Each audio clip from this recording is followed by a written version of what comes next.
Olá você, seja muito bem-vindo à nossa aula de Geografia. Aqui é o professor David Vieira, que você já me conhece. Vamos falar hoje sobre a Ásia e suas dinâmicas territoriais.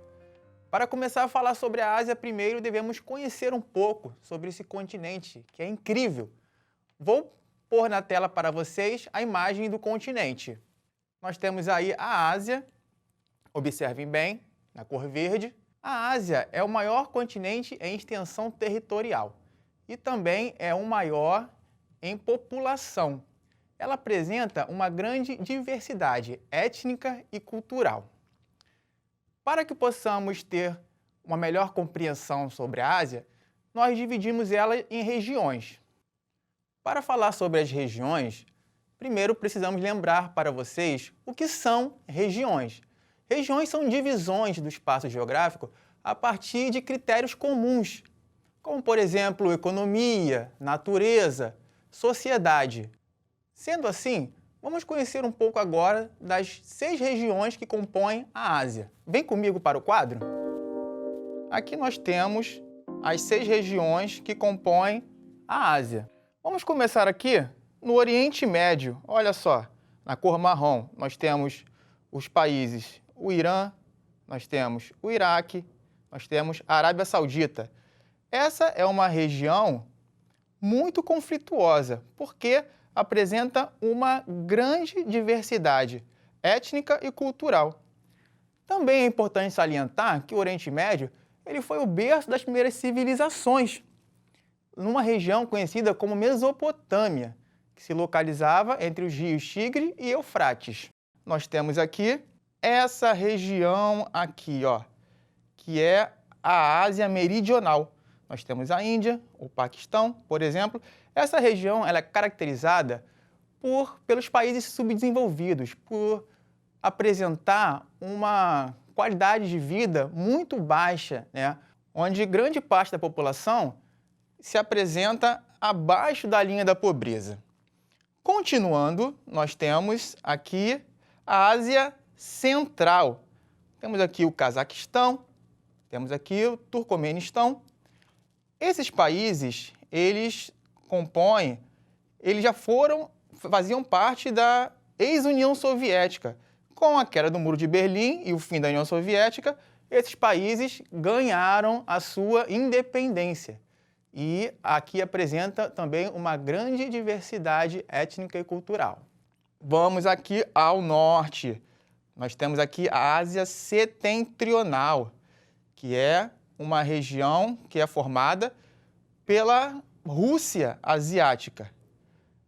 Nesse território aqui existe uma baixa densidade populacional. E também é importante salientar que existem muitas reservas de recursos naturais, como petróleo e gás natural. Agora vamos para o Extremo Oriente. O Extremo Oriente é caracterizado por apresentar uma grande densidade populacional. Praticamente 40% de toda a população da Ásia está aqui localizada nessa cor amarela. Nós temos também países de referência na tecnologia e no desenvolvimento econômico, como, por exemplo, voltando aqui, a China e o Japão, que vocês já devem ter ouvido falar, com certeza. Finalizando as regiões, nós temos aqui o Sudeste Asiático. Olha só, o Sudeste Asiático, ele possui a sua população basicamente vivendo no meio rural.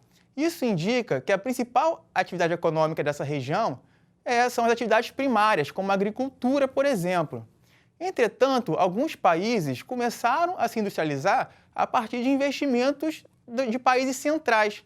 Porém, foi uma industrialização muito rápida, seguindo de uma urbanização muito rápida também, sem organização, o que acabou acarretando em muitos problemas sociais nesses países.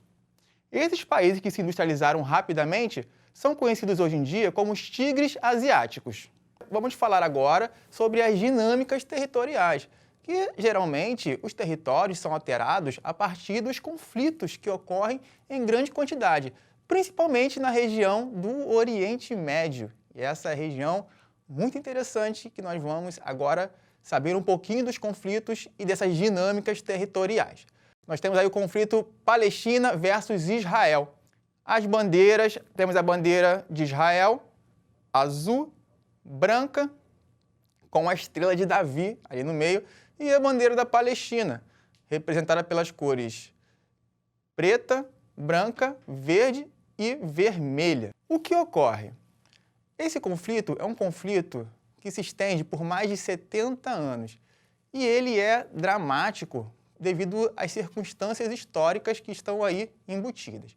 Por exemplo, nós temos no Oriente Médio as 3 principais religiões monoteístas do mundo. Temos o islamismo, temos o judaísmo e temos também o cristianismo. É isso aí. Ocorre que os judeus sempre, há mais de 4.000 anos, ocupam a região que hoje é o Estado de Israel. Entretanto, com o Império Romano, houve um fenômeno conhecido como diáspora. Os judeus, eles se espalharam pelo mundo, né? E, nesse momento, os árabes palestinos passaram a ocupar essa região. Com o advento da Segunda Guerra Mundial e a perseguição contra os judeus por Hitler, ocorreu que muitos judeus começaram a voltar para o Oriente Médio. E, após a guerra, em 1948, a ONU decretou a criação do Estado de Israel. E isso fez com que intensificasse os conflitos entre judeus e palestinos. Um conflito causado por intolerância religiosa e devido também o que vai acarretar na disputa do território. Nós temos aqui, vou pôr na tela novamente para vocês, a evolução territorial.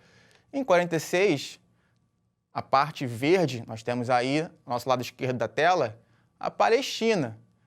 Nós podemos observar que os palestinos ocupavam a maior parte do território que hoje é Israel. Com a criação do Estado de Israel, nós podemos observar aí que a cor verde foi diminuindo. Os conflitos entre judeus e palestinos se intensificaram e os palestinos foram sendo espremidos e expulsos, porque Israel é um país que possui um potencial econômico e militar muito mais avançado do que a Palestina.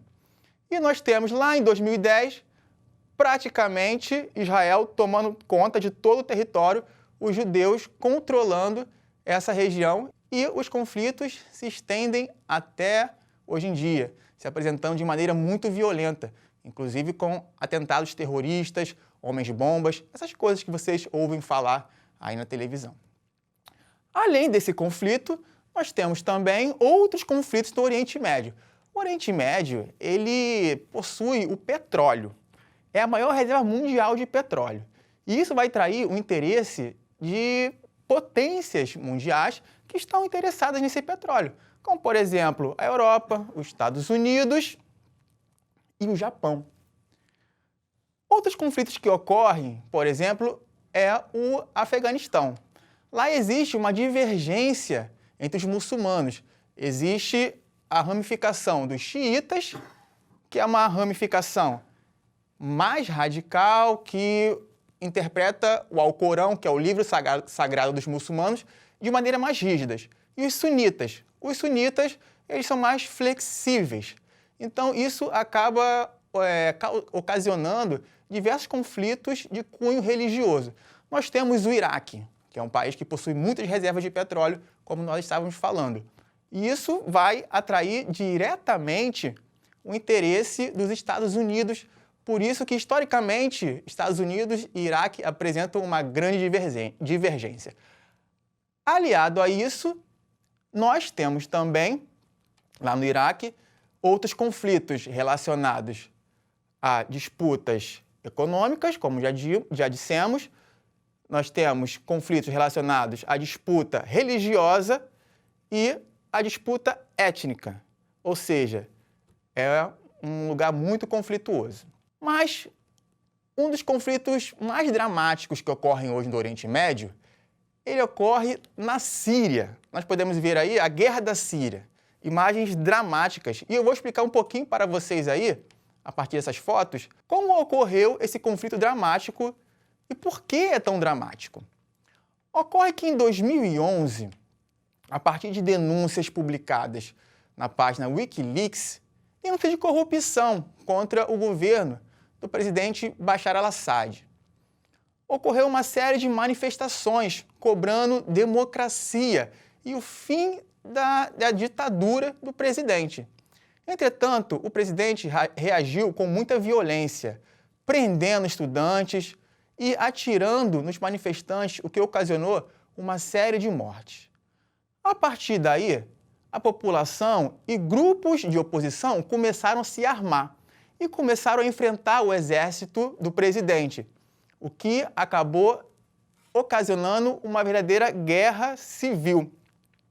Países como Estados Unidos, França e Canadá interviram no conflito também, apoiando as forças de oposição.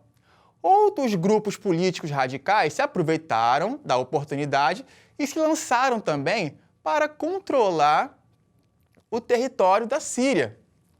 Ou seja, o Estado Islâmico, que é um grupo extremamente radical, que ele geralmente pune as pessoas que são contra suas ideias com espancamentos, estupros coletivos e outras formas de torturas, como mutilações, por exemplo.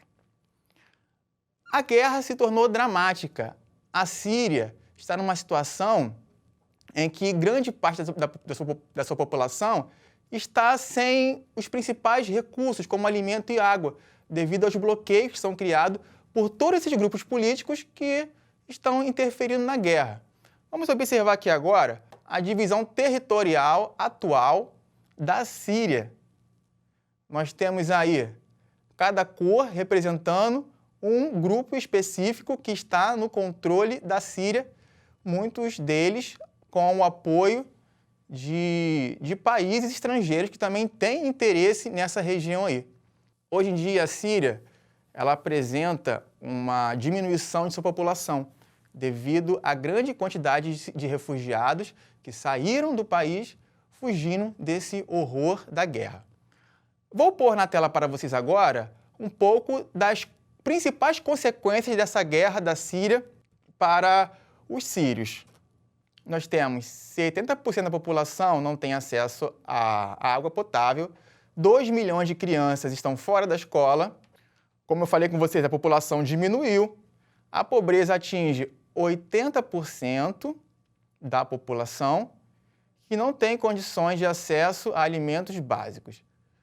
15 mil militares e 80 nações estão na linha de frente do conflito. Muito bem, pessoal. Esse é o quadro que eu apresentei para vocês agora sobre os principais conflitos e as dinâmicas territoriais na Ásia.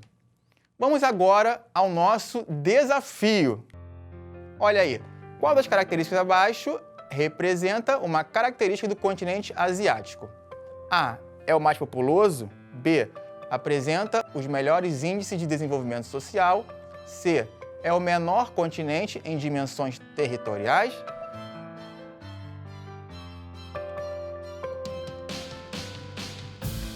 E a resposta correta é o mais populoso, eu falei com vocês. Muito bem, pessoal. Agora chegamos ao fim da nossa aula, infelizmente. Tenho certeza que essa aula foi de grande contribuição para vocês, para que pudessem conhecer um pouquinho mais do continente asiático. Espero vocês nas próximas aulas. Não faltem. Um beijo no coração. Tchau!